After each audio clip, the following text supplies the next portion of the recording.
Marwari media आप देख रहे हैं। आज 27 अगस्त 2025 बुधवार का दिन, हिंदू तिथि भाद्रपद माह की चतुर्थी। सबसे पहले तो आपको बता दूं, आज गणेश चतुर्थी का पावन पर्व है। विघ्न हरता श्री गणेश आपके जीवन में सारे विघ्न दूर करे और हर कार्य में सफलता दे। गणेश चतुर्थी की आपको ढेरों सारी शुभकामनाएं। चलिए नजर डाल लेते हैं आज की बड़ी खबरों पर। शुरुआत करते हैं दुनिया की बड़ी खबर के साथ। बहुत बड़ी खबर है। अमेरिकी राष्ट्रपति ट्रंप ने टैरिफ को लेकर प्रधानमंत्री मोदी को 4 कॉल किए थे, लेकिन पीएम मोदी ने उनसे एक बार भी बात नहीं की। इससे दोनों नेताओं के बीच तनाव बढ़ गया है। यह दावा जर्मन न्यूज़पेपर फेज ने किया है। हालांकि अखबार ने अपनी रिपोर्ट में यह नहीं बताया कि यह कॉल कब किए गए थे। अखबार के मुताबिक ट्रंप की आक्रामक ट्रेड पॉलिसी और भारत को डेड इकोनॉमी कहने से पीएम मोदी नाराज है। पहले दोनों नेताओं के बीच अच्छे रिश्ते थे, लेकिन अब भारत ने अमेरिका के साथ व्यापार समझौते के लिए होने वाली बातचीत भी रद्द कर दी है।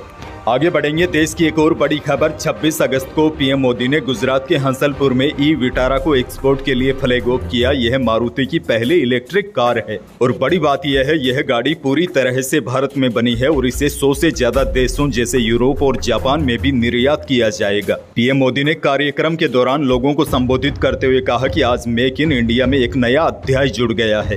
एक और बहुत बड़ी खबर। वैष्णो देवी में अर्धकुमारी के पास लैंडस्लाइड में कुछ लोग घायल हो गए हैं। रेस्क्यू ऑपरेशन जारी है। खराब मौसम के कारण फिलहाल वैष्णो देवी यात्रा को स्थगित कर दिया गया है। जम्मू कश्मीर के डोडा जिले में मंगलवार को कई जगहों पर बादल फटने से अचानक बाढ़ आ गई। इसमें 10 से 15 घर बह गए। डोडा में पिछले 24 घंटों के दौरान 4 लोगों की मौत हो गई है। देश के कई पहाड़ी राज्यों में भारी बारिश अब मुसीबत बन गई है।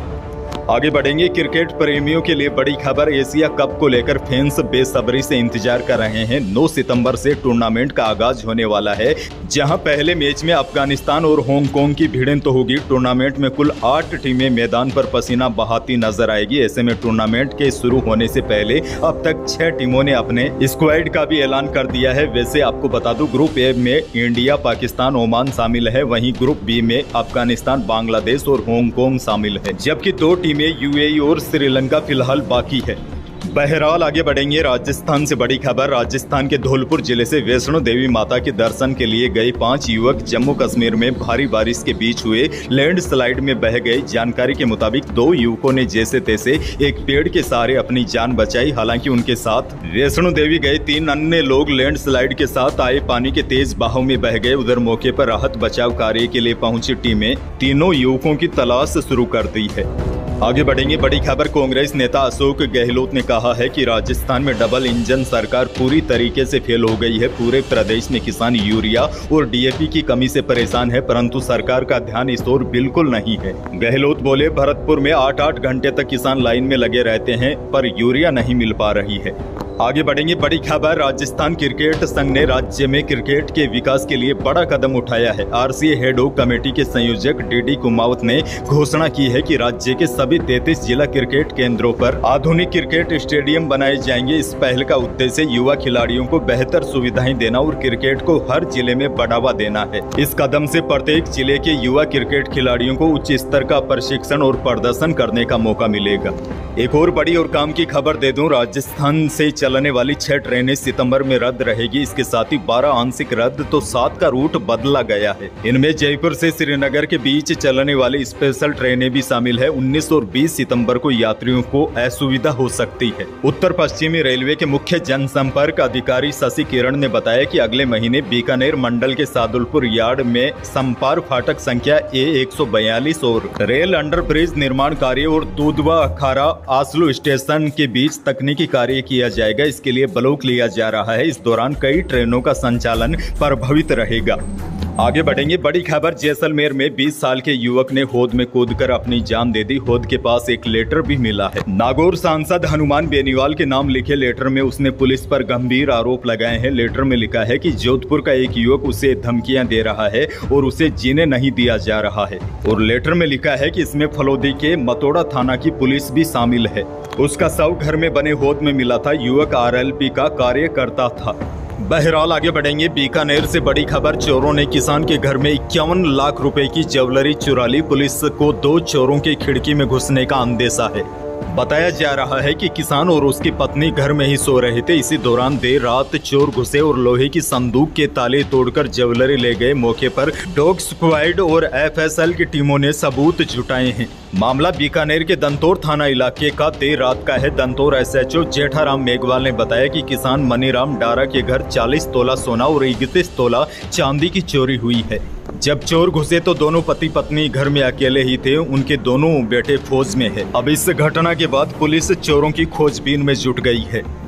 अच्छा, बड़ी खबर ये भी देखिए, प्रदेश में इन दिनों कुत्तों का आतंक बढ़ता जा रहा है। ताजा मामला अजमेर के किशनगढ़ कस्बे का है, जहां गलियों में घूम रहे आवारा कुत्ते अचानक लोगों पर हमला कर उन्हें अपना शिकार बनाने लगे हैं। पिछले 2 महीनों में 620 लोगों को कुत्तों ने काट लिया। इनमें 438 पुरुष और 182 महिलाएं शामिल है। अच्छा, बड़ी खबर आपको ये भी दे दूं, प्रदेश में आवारा कुत्तों को लेकर गाइडलाइन जारी की गई है। 6 महीने से कम की उम्र के कुत्तों को पकड़कर नसबंदी नहीं की जाएगी। इसके साथ ही पिल्लों वाली मादा स्वान को भी नहीं पकड़ा जाएगा। स्वायत्त शासन विभाग ने मंगलवार को सुप्रीम कोर्ट के आदेश के बाद आवारा कुत्तों को पकड़ने को लेकर 13 सूत्री नई गाइडलाइन जारी की है।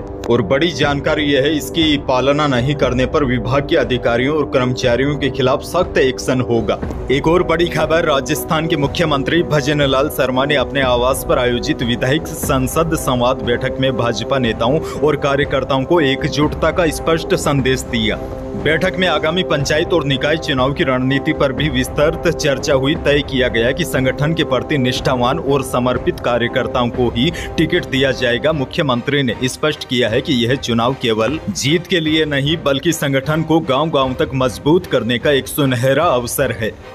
आगे बढ़ेंगे, बड़ी खबर देखिए, सोने और चांदी के भाव कहां पहुंच गए हैं। सोने और चांदी की कीमतों ने अब तक के सारे रिकॉर्ड तोड़ दिए हैं। अंतर्राष्ट्रीय बाजार में जारी उठापटक के बाद मंगलवार को चांदी 1,20,000 रुपए प्रति किलो पहुंच गई। यह चांदी का ऑल टाइम हाई है। वहीं जयपुर सराफा कमेटी की ओर से जारी भाव के अनुसार जयपुर में 10 ग्राम 24 कैरेट सोने की कीमत 1,03,500 रुपए पर आ गई, जबकि जेवराती सोना यानी कि 22 कैरेट सोना प्रति 10 ग्राम 96,500 रुपए पहुंच गया। एक और बड़ी खबर, जालोर में हुई बारिश थमने के बाद 5 दिन से सुंदेवाल तालाब ओवरफ्लो चल रहा है। सोमवार रात इसका पानी शहर की अलग अलग कॉलोनियों में पहुंच गया। इसके बाद लोग अपने घरों में कैद है। ऐसी स्थिति में एक बुजुर्ग की तबीयत बिगड़ गई। उन्हें अस्पताल ले जाने के लिए नाव का सहारा लेना पड़ा। एक और बड़ी खबर देखिए, राजस्थान के हनुमानगढ़ जिले के धोलीपाल गांव में राजकीय बालिका स्कूल की 80 फीट लंबी छत रात में गिर पड़ी। गनीमत रही कि हादसा रात में हुआ, वरना बड़ा नुकसान हो सकता था।